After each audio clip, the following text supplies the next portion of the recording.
আচ্ছা জয়শ্রী ম্যাডাম, হ্যাঁ। আমি 5টা ওয়ার্ড দিচ্ছি। আপনার প্রায়োরিটি অনুযায়ী হ্যাঁ আপনি সাজাবেন। ঠিক আছে, আমি বলছি ভালো করে শুনুন। মানি, ক্যারিয়ার, ফ্যামিলি, লাভ আর passion. According to your priority আপনি অ্যারেঞ্জ করুন ফার্স্ট কোনটা আপনার লাইফে। ঠিক আছে, একদম ভয় পাবেন না। আপনি মাথায় রাখবেন, বাবা, আমরা দুই মেয়ে, সুতরাং আগামী দিনে আমাকে প্রমাণ করতেই হবে। ঠিক আছে, একদম ভাববেন না সামনে কে বসে আছে কে কি ভাবলো, ওসব ভাববেন না। আপনাকে সেরাটা দিতে হবে এটা ভাববেন। আপনি পারবেন, ইউ ক্যান ডু, আপনি শিওর পারবেন। ঠিক আছে ম্যাডাম, ভালো থাকবেন। আজকে কত নম্বর দেবেন?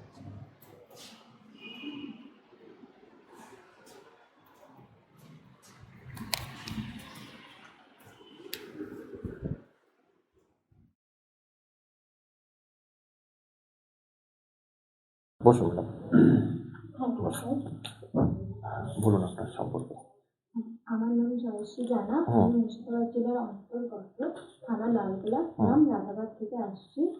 আমার গ্র্যাজুয়েশন হিউম্যান ডেভেলপমেন্ট সাবজেক্টের উপর ইউনিভার্সিটি অফ ক্যালকাটা, বেঞ্জয় college of home and social science, department of home science 2019 সালে সম্পূর্ণ করেছি।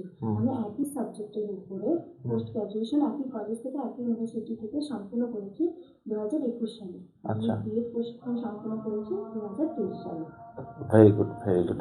আচ্ছা ম্যাডাম, সোশ্যাল বলতে কি বোঝেন ম্যাডাম? সোশ্যাল সামাজিক ডেফিনিশনটা কি হবে? ডেফিনেশনটা আচ্ছা, সমাজের রীতি নীতি আচরণের নিয়ম কানুনকে মেনে চলাকে সামাজিকীকরণ বা সোশ্যাল সায়েন্স বলা হয়। আচ্ছা, সোশ্যাল সায়েন্স, এটা কি অ্যাকচুয়ালি সায়েন্স? হ্যাঁ, সমাজের বিভিন্ন রকম যে পরিকাঠামোগুলো বা নীতি, সেগুলোকে আমরা পরিমাপ করছি। আচ্ছা, আপনি এই সাবজেক্ট নিয়ে পড়াশোনা করলেন কেন ম্যাডাম? এই সাবজেক্ট নিয়ে অ্যাকচুয়ালি স্যার, আমার যখন আমি স্কুলে পড়ি তো আমি ফার্স্ট নার্সিং নিয়েই পড়ার চিন্তাভাবনা করি। নার্সিং, বা বেশ দেন। দিয়ে তারপরে তো ফ্যামিলি একটা প্রবলেম হয়, আর্থিক প্রবলেম, তো দিদি চলে যায় নার্সিং পড়তে, তো বাবার পক্ষে সম্ভব ছিল না, তাই আমি তখন এই কলেজে চান্স পেলাম। তবে এই সাবজেক্টটাও আমার যখন স্কুলে পড়তাম খুব ভালো লাগতো, যে সেই থেকে চিন্তা ভাবনা করলাম এই সাবজেক্ট নিয়েই পড়বো, সেই জন্য এই সাবজেক্ট নিয়ে পড়ি। এই সাবজেক্টে কি কি আছে? আচ্ছা, এই সাবজেক্টে কি আছে, আমরা কলেজে যখন পড়ি তখন হিউম্যান ডেভেলপমেন্ট এই সাবজেক্টের মধ্যে হচ্ছে মেন পার্ট হচ্ছে একটা প্রাক জন্মানো স্তর থেকে আর একটা বার্ধক্য অবধি বৃদ্ধি ও বিকাশ সম্পূর্ণটাই জানা, তারপর বিশেষ চাহিদা সম্পন্ন শিশুদের, তারপর পুষ্টিবিজ্ঞান, সমাজবিজ্ঞান, শারীরিক বিজ্ঞান, মনোবিজ্ঞান সম্পর্কে সমস্ত কিছু এই সাবজেক্ট থেকে আমরা জানতে পারি। আর একটা শিশুর বিকাশের ধারা ক্ষেত্রগুলি জানার ফলে আমরা তার প্রতিবন্ধকতা যদি থাকে কিছু, সেগুলো দূর করতে পারি। আচ্ছা ম্যাডাম, মেন্টাল স্ট্রেস বলতে কি বোঝেন? স্ট্রেস, হ্যাঁ হ্যাঁ। আচ্ছা, কোনো মানুষ ধরো দীর্ঘদিন ধরে কোনো কিছু চিন্তা করছে বা ডিপ্রেশনে চলে যাচ্ছে, তাকেই সাধারণত মেন্টাল স্ট্রেস। আর মেন্টাল হেলথ, মানসিক স্বাস্থ্য হচ্ছে কোনো কিছু আমরা বলছি কোনো কিছু যদি ভালোভাবে আমরা মানিয়ে চলতে পারি বা কোনো কিছু ধারণা বা নিজের সিদ্ধান্তে থাকতে পারি, তাকে আমরা মানসিক স্বাস্থ্য বলছি। বিএমআর কি ম্যাডাম? বিএমআর হচ্ছে বেসাল মেটাবলিক রেট, যেটা একটা কোনো মানুষের যে তার দৈর্ঘ্য ওজন কতটা পরিমাণ থাকা উচিত তারা আমরা বিএমআইটা করতে পারি। আর ফুল ফর্ম কি? BMI basal metabolic index. আচ্ছা, আর বিএমআর? Basal metabolic rate. আচ্ছা, লিউকোমিয়া কি বলুন তো? জানি আমার। নিউট্রিশন কি? নিউট্রিশন পুষ্টিবিজ্ঞান বলতে কোনো মানুষের। নিউট্রিশন মানে পুষ্টিবিজ্ঞান? কোথায় পেলেন আপনি? আমি যদি নিউট্রিশন বলেছি। হ্যাঁ, নিউট্রিশনটা ওই পুষ্টিবিজ্ঞান। পুষ্টি কি? পুষ্টি পুষ্টি পুষ্টি হচ্ছে কোনো জৈব জটিল প্রক্রিয়ার মাধ্যমে খাদ্য গ্রহণ, পরিপাক, শোষণ ও আত্তীকরণের দ্বারা কোনো মানুষের দৈহিক বৃদ্ধি, গঠন, তারপরে শারীরিক পরিবর্তন, এগুলোকেই আমরা পুষ্টি বলি। ব্যালেন্স ডায়েট কাকে বলে? ব্যালেন্স ডায়েট কোনো খাদ্যর যে সঠিক অনুপাতে 6টি উপাদান সঠিক অনুপাতে থাকার ফলে দৈহিক গঠন, আকার আকৃতি, ওজন ঠিকঠাক থাকার ফলে তার যে খাবারটা আমরা গ্রহণ করে থাকি তাকে আমরা ব্যালেন্স ডায়েট বলি। একটা সুষম খাদ্যের এক্সাম্পল দিন। সুষম খাদ্য, আচ্ছা, সবজি মেশানো ডাল, সবজি মেশানো খাদ্য। স্যার, নগর জীবনের সামাজিক সমস্যাগুলো বলুন। নগর জীবনের সামাজিক সমস্যা,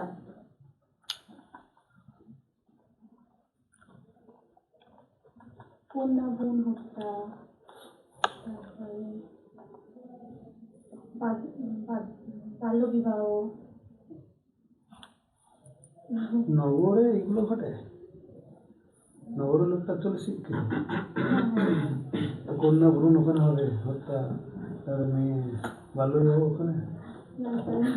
এটা তো অ্যাকচুয়ালি গ্রামের দিকে হ্যাঁ হ্যাঁ হ্যাঁ, হওয়া উচিত ছিল, তাই না? আচ্ছা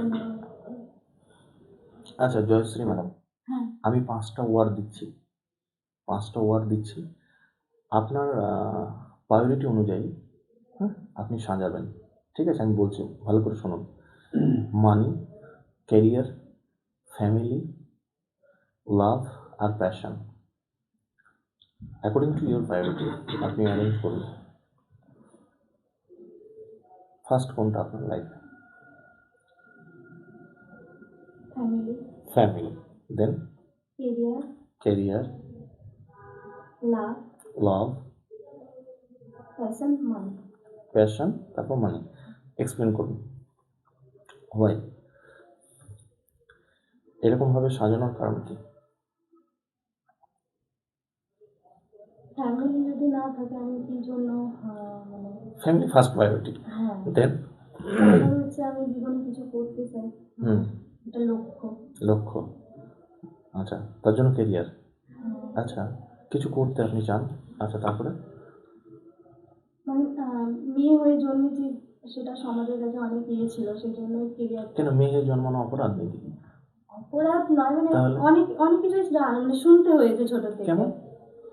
যেমন আমার বাবার দুই বোন, তো এই মেয়ে যখন জন্মেছিলাম তখনই মানে পিসিরা বলেছিলেন, ওনাদের ছেলে ছিল, মাকে বলেছিল যে ভিক্ষা করে খাবি, তাই? কিছু মেয়ে হলে ভিক্ষা করে খেতে হয়?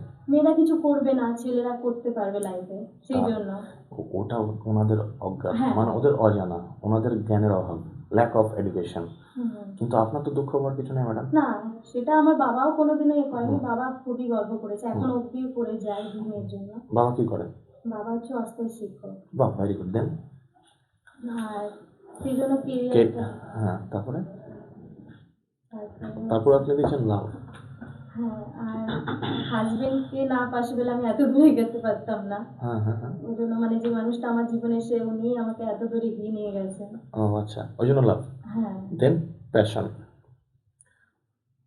নিজের সবকিছু বা স্টাইল সম্পর্কে। আচ্ছা, তারপর প্যাশন হবে, তাই তো? সবার শেষে মানি। হ্যাঁ, মানি। কিন্তু আমার তো মনে হয় এগুলো করতে গেলে মানি ছাড়া তো আপনার সম্ভব না। হ্যাঁ, সম্ভব নয়। তাহলে মানি সবার শেষে হলো কেন? কারণ কথায় আছে টাকা থাকলে বাঘের দুধও পাওয়া যায়, আর আপনি টাকা সবার শেষে দিয়ে দিচ্ছেন, টাকা আপনার দরকারই নেই। বেশ, কি পড়াবেন আজকে আমাদের? আচ্ছা, আমাদের বাড়িতে কার বাড়িতে ছোট ছোট ভাই বোন আছে? আচ্ছা, তাই সকলের বাড়িতেই ছোট ছোট ভাই বোন আছে। আচ্ছা, ওরা যখন খুব ছোট ছিল বা কিছু মাস বয়সের পর, সকলেই জানো যে একটা মুখে ভাত বা অন্নপ্রাশন বা রাইস সেরেমনি, সকলেই জানো নিশ্চয়ই। আচ্ছা, এই যে রাইস সেরেমনি বা মুখে ভাত কেন দেওয়া হতো বলতো? কেউ কি বলতে পারবে কেন দেওয়া হতো? হ্যাঁ, ঠিক বলেছো, তখন তাদেরকে সলিড খাবার বা তোলা খাবারের সাথে পরিচয় করানো হতো। তাহলে আমরা আজকে এই তোলা খাবার বা উইনিং ফুড সম্পর্কে জানব। তাহলে আমাদের আজকের বিষয় হলো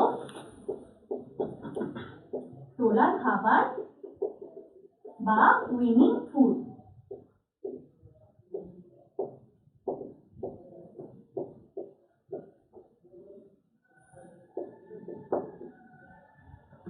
আচ্ছা, এই খোলা খাবার বা উইনিং ফুড বলতে তোমরা কি বোঝো? হ্যাঁ, ভালো বলেছো। আমি তাও বলছি, যখন একটা বাচ্চা 6 মাস অবধি তার প্রধান খাদ্য বেস্ট মিল্ক বা ফর্মুলা মিল্ক যেটা সে খাচ্ছিল, 6 মাস বয়সের পর দেখা যায় তার অতিরিক্ত পুষ্টির প্রয়োজন হচ্ছে, অর্থাৎ আলাদাভাবে আরো কিছু পুষ্টির প্রয়োজন হচ্ছে। এই পুষ্টির যে প্রয়োজনটাকে মেটানোর জন্য আমরা খোলা খাবার বা সলিড খাবারের সাথে তাদের পরিচয় করানো হয়। সেই জন্য যে সলিড খাবারটা আমরা পরিচয় করানোর কথা ভাবছি তাকেই আমরা কমপ্লিমেন্টারি ফুড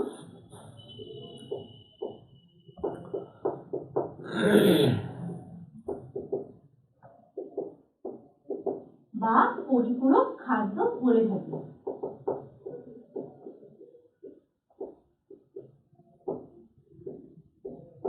অর্থাৎ বেস্ট মিল্ক বা ফর্মুলা মিল্ক বন্ধ করা যাবে না, তার সঙ্গে অতিরিক্ত খাবার শুরু করতে হবে।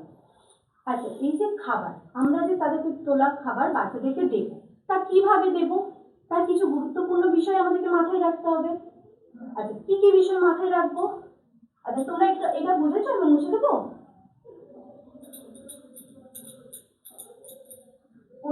প্রথমে আসি, কত বয়স থেকে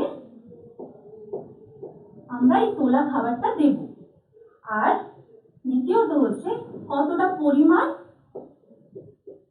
তাদেরকে তোলা খাবার বাচ্চাদেরকে দেয়া হবে। তৃতীয়ত হচ্ছে কতবার তাদের তোলা খাবারটা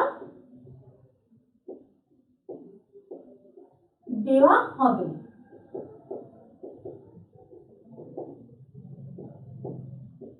এই তিনটা জিনিস মাথায় রাখতে হবে।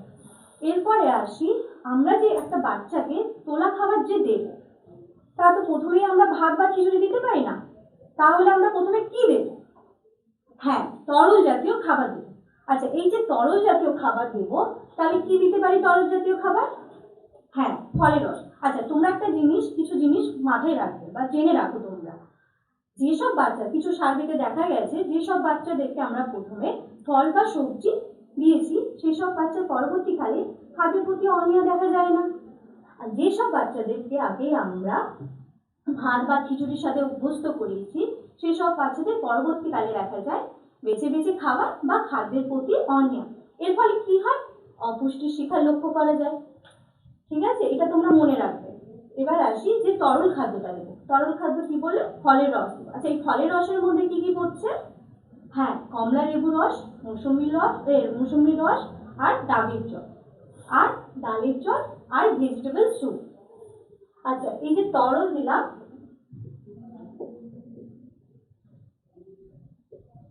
তারপরে দিব অর্ধ কঠিন। আপনার ইন্টারভিউ যথেষ্ট ভালো হয়েছে, তবে আরো আপনার সাবজেক্টের প্রতি নলেজ বাড়াতে হবে। নলেজের প্রচুর ঘাটতি আছে, আর গুছিয়ে বলার চেষ্টা করছি, আপনার এলোমেলো হয়ে যাচ্ছে। ভালো করে গুছিয়ে বলে আরো কম্প্যাক্ট করতে হবে, ঠিক আছে? আপনার মধ্যে কোয়ালিটি আছে, কোয়ালিটিটাকে ফোকাস করতে হবে, ঠিক আছে স্যার? সাবজেক্টের প্রতি নলেজ বাড়াতে হবে। আমি যে নগর জীবনের বললাম, আপনি গ্রামীণ জীবনের বলে দিচ্ছেন। একটু দরকার 10 সেকেন্ড নিয়ে ভাবুন, তারপরে অ্যান্সারটা দেবেন, ঠিক আছে? আচ্ছা, হ্যাঁ, জয়শ্রী ম্যাডাম, নিজেকে যদি জয় করতে হয় ম্যাডাম, নিজেকে সময় দিন আরও। ঠিক আছে, আপনি যখন পড়াচ্ছেন, পড়ানোর মধ্যে যে বিষয়ের যে গভীরতা, সেটা কোথাও যেন ল্যাকিং হচ্ছে। নিজেকে আর একটু সময় দিয়ে নিজেকে আর একটু ভাবতে হবে। ডেমনস্ট্রেশন বলুন বা কোশ্চেন আনসার সেশন বলুন। তবে আপনি কিন্তু খুব ভালো ক্যান্ডিডেট, খুব ভালো ক্যান্ডিডেট অ্যাজ এ ম্যাম। আপনি যে স্কুলে জব পাবেন আগামী দিন, স্টুডেন্টরা কিন্তু খুব হ্যাপি হবে আপনার কাছে। ঠিক আছে, কিন্তু তার আগে জবটা তো পেতে হবে, তাই না? ঠিক আছে, নিজেকে একটু একদম ভয় পাবেন না।